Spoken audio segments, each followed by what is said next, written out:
Christianic CYInterview covering Las Vegas and the world. If you haven't already, please hit the like button below and please hit the subscribe button below to keep up with everything we have going on here at CYInterview in Las Vegas and beyond. We greatly appreciate it. Today we're going to revisit our 2009 CYInterview with Kelly Rowland of Destiny's Child. I have a lot of favorites in over 20 plus years of CYInterviewing, podcasting, whatever you'd like to call it. This is one of my favorites from 2009 with Kelly Rowland. There are many ones that I enjoy, but this one is a very nice conversation. A lot of good things we discuss about her career, Destiny's Child, Beyonce. Here it is. This is Christianic, and you're on CYInterview.com, where we have brought you over 1,000 of the biggest and brightest newsmakers and entertainment figures. It's been 4 years since Destiny's Child went their separate ways. The solo journey for Kelly Rowland has been one she was very nervous about. Today, Kelly is in a transition stage where she is looking for a new label and management. She recently departed from her longtime manager, Matthew Knowles. There was also recent gossip that Ms. Rowland was having financial issues, and among other things, her house was in foreclosure. In this forthcoming interview, she sets the record straight once and for all on her financial situation and how difficult it was for her to cut her ties with Beyonce's father as she moves in a new direction. She also has a lot to say about her longtime friend Beyonce's jump into marriage. If there is anything you ever wanted to know about Kelly Rowland, this is the place to find it. Kelly Rowland, thank you for joining me today. How you doing? I am good. How are you? I'm doing pretty good, hanging in there. So before we get to talking about the fashion show and some other things, I have to say, on a real note, you recently visited a young girl in a hospital that's battling leukemia, and she needed a bone marrow transplant, and then so you went in there, you helped spread awareness. Is that what it's really all about? Is that really what it's all about? the fame, the notoriety, the success, that's great too, but is that really what it's all about when you can make a difference in someone's life? It honestly is, because of the fact that, I feel like if we're blessed enough to be given, talent, to be given an opportunity, then why not take that opportunity and make it for someone's betterment, especially with a young girl like Yasmina, who is a baby. She hasn't even lived life yet, and I think that it's worth a shot, at least trying to reach out to different people and seeing if, she can have a better life, a more healthy life, a life where, she can see the age of 12, and where she can see the age of 20. And if I can help that and get other people involved, then so be it. As I said with you before we started this interview, you were just over in the UK a few weeks ago at the BBC Radio 1 Weekend event. What is it about certain artists like you that have such a big fan base in Europe besides your appeal in the United States of America? You know what? I think it's really about staying over there and, actually getting a chance to understand the market and almost making those places feel like your home as well. And I know that's one thing that I learned with Destiny's Child is like we spent so much time abroad. We would stay in Japan for 2 and 3 weeks at a time, and we'd go to Europe and stay there for 2 months. It's just about really trying to understand the market and appreciate it. Appreciate the culture, appreciate their and understand the fans as well. Well, I know, of course, that you always had musical aspirations, and you showed them in the reality show Clash of the Choirs in 2007. But did you think you'd ever get involved in a show that didn't have anything to do with music, like the fashion show, when it comes to reality television? I didn't. Hosting the fashion show is hosting, basically. So it's something different for me that I was actually, to be quite honest with you, a little nervous about because, of course you have like little shindigs that you host at your party, but here's a television show that everybody wants to be a number one hit, and you want to make sure that you do everything in your possible nature to make sure that it is a great success. So, but it was fun. I had a great time, and Isaac is fantastic. And, you just pick up so many different tips from whether it's Isaac or Fern Malice or the designer that's visiting that week or the designers that are even competing for the grand prize. You just learn so much, and I've learned so much. So compared to Tyra Banks and Heidi Klum, who host other fashion-related shows, what kind of style did you want to bring to the table with this? You know what? I have to put myself in the show, because that's why they asked me to host. They asked for Kelly Rowland, so I have to make sure that the style is definitely me. So, and for me, I just wanted to be able to express myself as just myself, you know, whether that's, and I like to mix classic chic couture, you know, together and just make it my own. Like, I'm a huge fan of, you know, Ralph Lauren to Dolce & Gabbana to D Squared, and those are completely different designers, you know, and what they do, but that's exactly what I like to mix together. So looking at all those designers as we're talking about that, so on any normal day, what is your favorite type of clothes, fashion style to wear on any given day? Well, it really depends, because I think in LA everybody has a really cool flair, trendy style here. So I think I kind of adapt or you know, I'm a little more trendy. Excuse me, I'm a little more trendy here in LA. But somewhere in New York, like, I could literally sit at a cafe and have a cappuccino and watch people walk by. And it's like a fashion show to me, you know, compared to somewhere like Miami, where I literally wear beachwear all day. Yeah. And I can walk around barefoot. So, I mean, my style is consistent. It may bend a little bit according to cities, but that's about it. Well, I am a Miami native, so I know exactly what you're talking about. I love Miami. I love living there. I love the energy. It's just great. Yeah. I love it.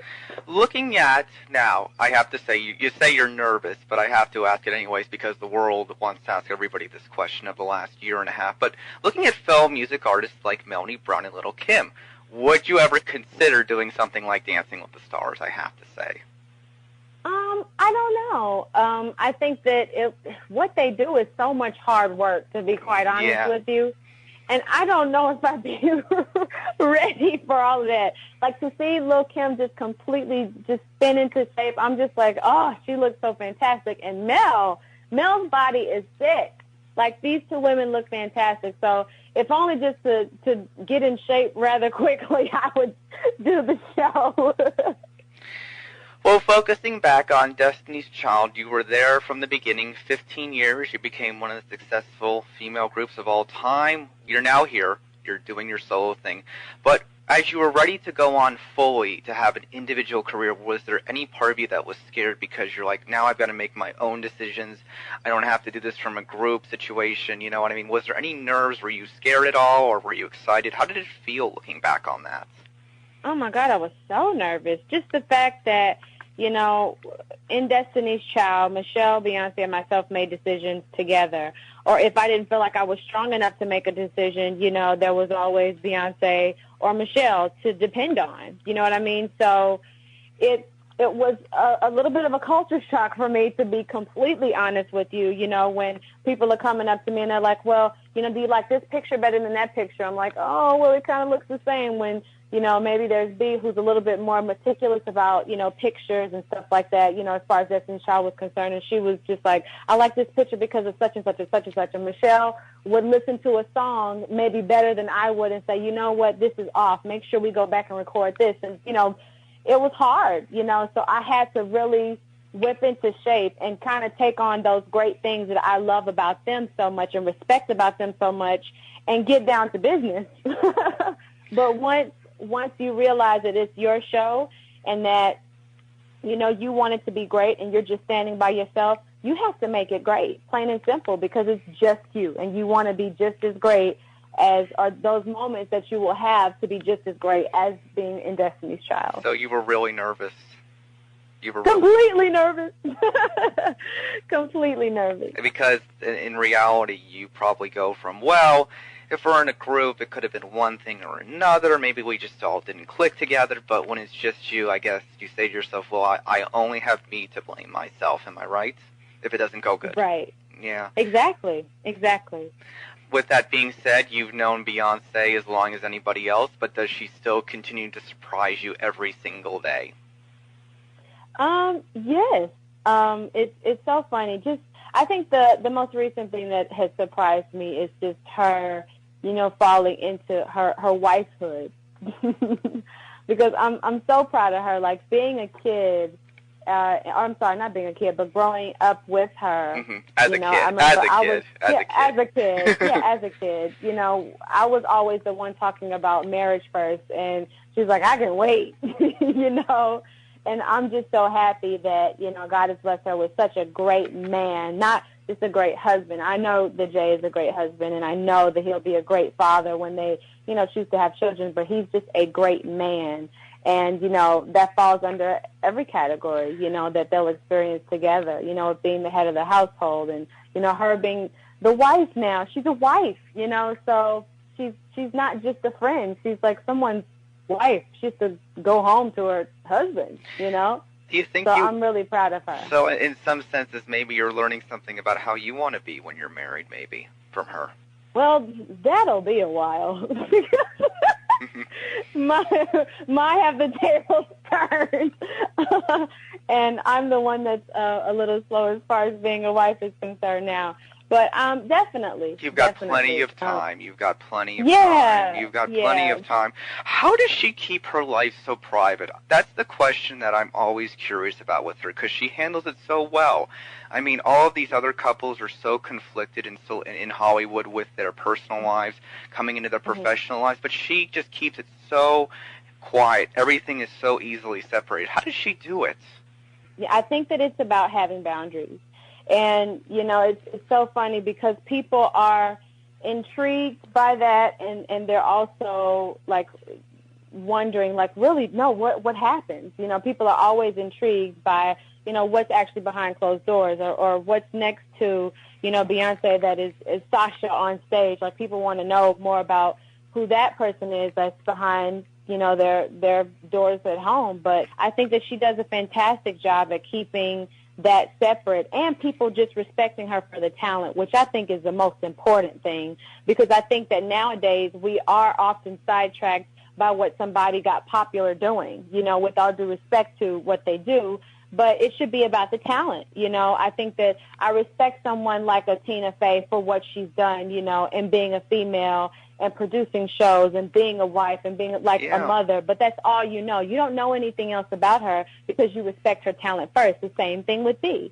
The same thing with who else is that I love so much that does a great job at that. But those are the ones that I think Michelle Obama. Yeah.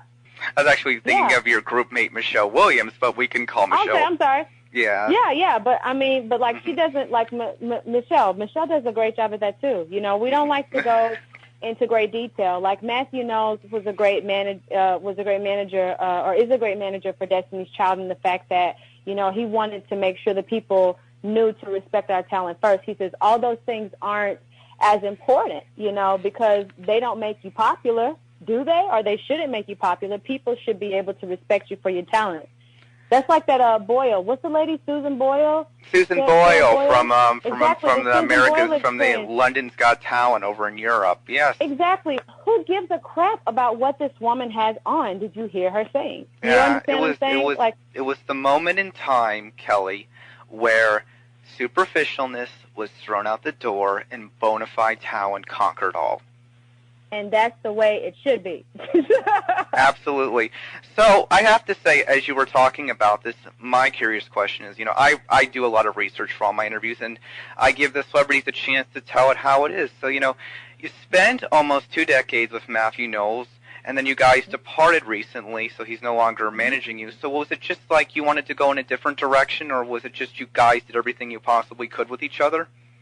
I wanted to go in a different direction, to be quite honest with you. I felt like Matthew and myself, our relationship just came to a point to where, for me, I felt like I wasn't really growing anymore. You know, if I'm being completely honest with you, I just felt like I wasn't growing anymore. And I think that, you know, it's really great when you can part with someone and it's, you know, a mutual thing. It's like, okay, you know, go spread your wings. So it took a long time, you know, to actually come up with my final decision, because it was something that, you know, you think about before when you feel like you're almost hitting a ceiling.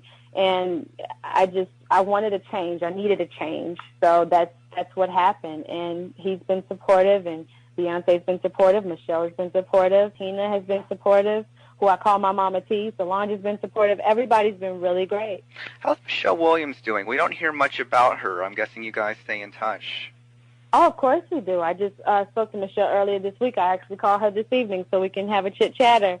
But she's fine. She's actually getting ready to star as Roxy Hart in Chicago, in the West End in London, and she's excited about it. She's in dance classes like crazy now and excited about that. But Michelle put out a fantastic record, and, I don't think that it got the credit that it deserved, to be completely honest with you. But she put together a fabulous album, and if people don't know the name of it, it's fantastic. Michelle Williams' album is, what is it called?